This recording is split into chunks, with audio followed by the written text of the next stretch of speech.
Hello और नमस्कार दोस्तों, टेक्निकल अभिषेक बाबू यूट्यूब चैनल में आपका स्वागत है। तो गाइज़ मेरे पास बहुत सारे लोगों के बहुत सारे स्टूडेंट्स के कमेंट्स आ रहे हैं कि सर प्लीज़ आप हमें ऑब्जेक्टिव एग्ज़ाम्स की तैयारी करने के बारे में बताएं, क्योंकि फाइनल ईयर के जो एग्ज़ाम्स अब हो रहे हैं आप लोगों के, वो सभी ऑब्जेक्टिव पैटर्न पर हो रहे हैं। ठीक है, तो आप लोगों को तैयारी कैसे करनी है ऑब्जेक्टिव एग्ज़ाम्स की, मैं आज की इस वीडियो में आपको क्लियरली बताऊँगा।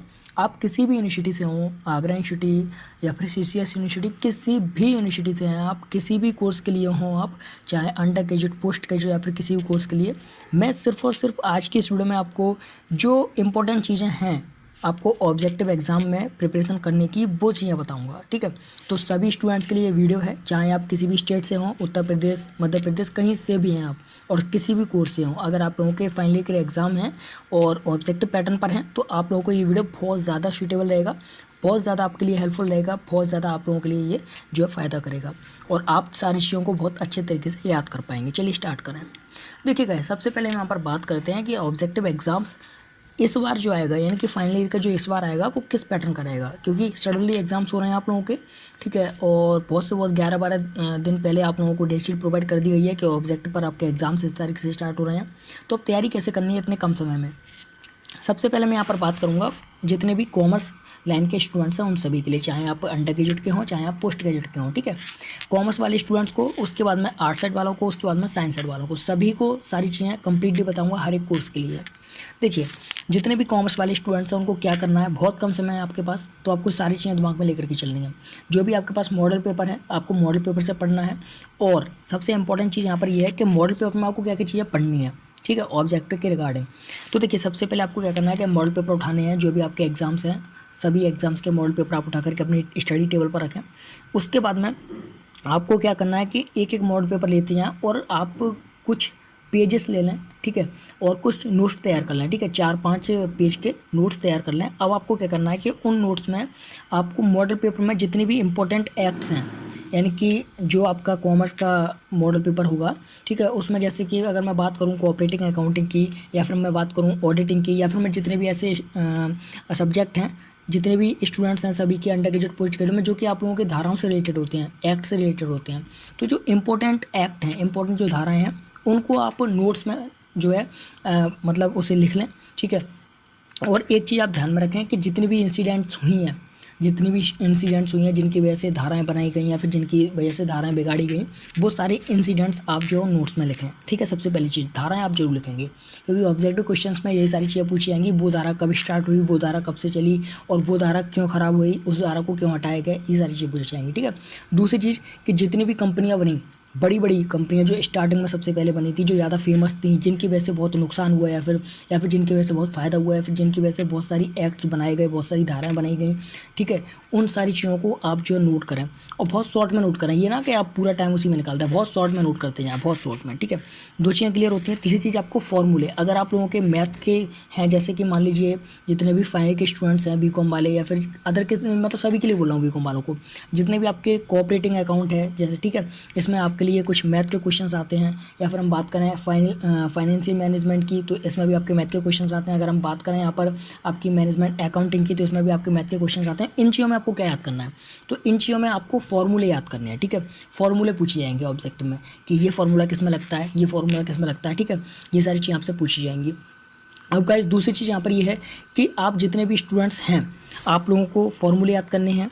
ठीक है, धाराएं याद करनी है, और जो इंपॉर्टेंट इंसिडेंट्स जो हुई हैं, जैसे कि मैंने भी आपको बताया था कि किसी कंपनी में किसी वजह से नुकसान हुआ और वहाँ पर धाराओं को चेंज कर दिया गया, क्योंकि मैंने काफ़ी ऐसे एक्ट्स पढ़े हैं कि कंपनियों में मतलब बहुत सारी चीज़ों की वजह से धाराएं चेंज कर दी गई, और वहीं से रूल सारे बनते चले आए, वहीं से रूल सारे जितने भी थे वो क्रिएट होते चले आए। तो ये जो मेन इंपॉर्टेंट इंसिडेंट्स जो हुई हैं पुराने ज़माने में बिजनेस को लेकर के, बहुत सारी चीज़ें आपको नोट करनी है। ठीक है, कॉमर्स वाले स्टूडेंट्स सिर्फ इतना करें, आप पास हो जाएंगे, बस आपको इतना करके चलना है, आप लोग टेंशन ना लें, बस इतना काम आपको करना है। अब यहाँ पर हम बात करते हैं जितने भी आर्ट वाले स्टूडेंट्स हैं।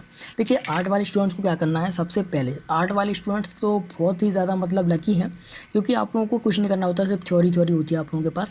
अब आपको क्या करना है, आर्ट्स वाले जितने भी स्टूडेंट्स हैं, सबसे पहले आप लोगों को अपना मॉडल पेपर उठाना है। मॉडल पेपर में आपके जितने भी इंपॉर्टेंट इंसिडेंट्स हैं, जो भी इंसिडेंट्स हैं जिनकी वजह से मतलब कि बहुत सारे चीज़ें क्रिएट हुई, बहुत सारी चीज़ें स्टार्ट हुई, ये सारी चीज़ें जो मतलब चल रही हैं अभी हमारे लाइफ में, बहुत सारी चीज़ें स्टार्ट हुई जहाँ से। तो बहुत सारी इंसिडेंट्स, आप जो मेन चीज़ें हैं, आप ये ना थ्योरी पढ़ने बैठ जाएँ। आपको उनमें से जो मेन चीज़ें हैं उससे हाईलाइटर से हाईलाइट करें, उसके बाद में उनके नोट्स बनाएं। जैसे कि कोई भी चीज़ किसी भी सन में स्टार्ट हुई, ठीक है, किसी भी ईयर में स्टार्ट हुई, तो बहुत सारी चीज़ें आपको नोट्स बनानी है। और दूसरी चीज़ आपको क्या करना है, सबसे ज़्यादा इंपॉर्टेंट मैं आपको बता रहा हूँ कि आप लोगों को एक चीज़ ध्यान में रख करके चलनी है। जितने भी आर्ट वाले स्टूडेंट्स हैं, आपसे सबसे ज़्यादा ईयर्स पूछी जाएंगी कि वो काम कब से स्टार्ट हुआ, वो कब से भारत में आया, या फिर ये चीज़ कब हुई। तो ये सारी चीज़ें आप थोड़ा सा ध्यान में रख करके करिएगा। बाकी की थ्योरी आप अगर पढ़ें तो थ्योरी को सिर्फ मेन चीज़ों को पढ़ें।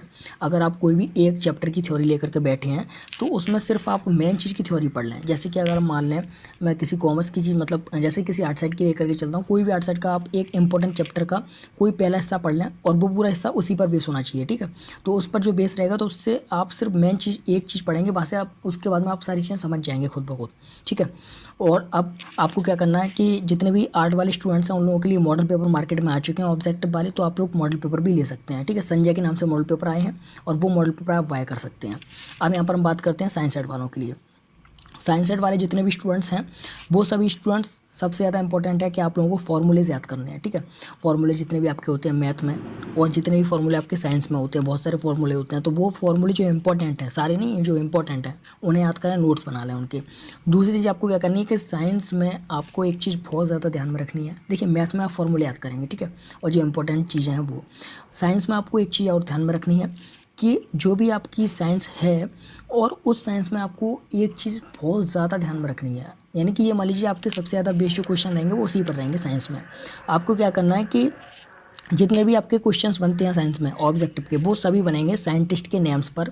साइंटिस्ट ने क्या क्या चीज़ें हमारे देश में लेकर के आए, क्या क्या चीज़ें हमारे देश में साइंटिस्ट के द्वारा उत्पन्न हुई, या फिर क्या क्या चीज़ें ऐसी हैं जिनको सबसे पहले साइंटिस्ट ने मतलब स्टार्ट किया। जैसे कि बहुत से ऐसे नेम्स हैं जो कि साइंटिस्ट ने स्टार्ट किए, तो वो सारी चीज़ें पूछी जाएंगी कि साइंस किसने सबसे पहले बोला था, साइंस इस तरीके से बहुत सारी चीज़ें ऐसी पूछी जाती हैं, ठीक है। तो आपको जो साइंटिस्ट हैं उनके बारे में थोड़ा सा पढ़ना रहेगा और वहीं से आपके क्वेश्चंस बनेंगे, ठीक है। अब यहाँ पर सबसे इंपॉर्टेंट चीज़ है आपके लिए, बहुत आप लोग बहुत लगी हैं, ठीक है, आर्ट साइड वाले और साइंस साइड वाले बहुत लगी हैं कि इन लोगों के लिए जो संजय है, मतलब संजय की जो ब्रांड है, उन्होंने अपने मॉडल पेपर मतलब निकाल दिए हैं। तो आप लोगों के लिए मॉडल पेपर मिल रहे हैं मार्केट से जाकर के, आप संजय के नाम से मॉडल पेपर मिल जाएंगे, वो आप मॉडल पेपर ला सकते हैं, ठीक है। और कॉमर्स वालों के लिए अभी तक कोई मॉडल पेपर नहीं आए हैं। अगर आते हैं तो मैं आप लोगों को जो मेरी कम्युनिटी टैब है वहाँ पर डाल दूँगा, क्योंकि वीडियोज़ बनाने के लिए मेरे पास टाइम नहीं होता है, वीडियोज़ मैं नहीं बना करके बता पाऊँगा, सिर्फ आपको कम्युनिटी टैब में डाल दूँगा। तो आप कम्युनिटी टैब पर जो है विजिट कर लीजिएगा और देखते रहिएगा, ठीक है।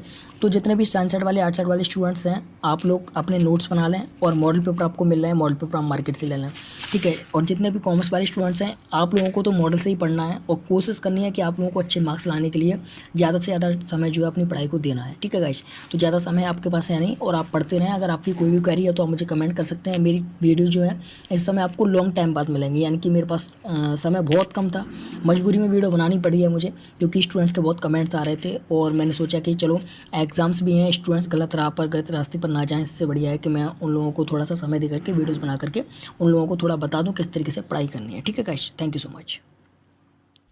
हेलो।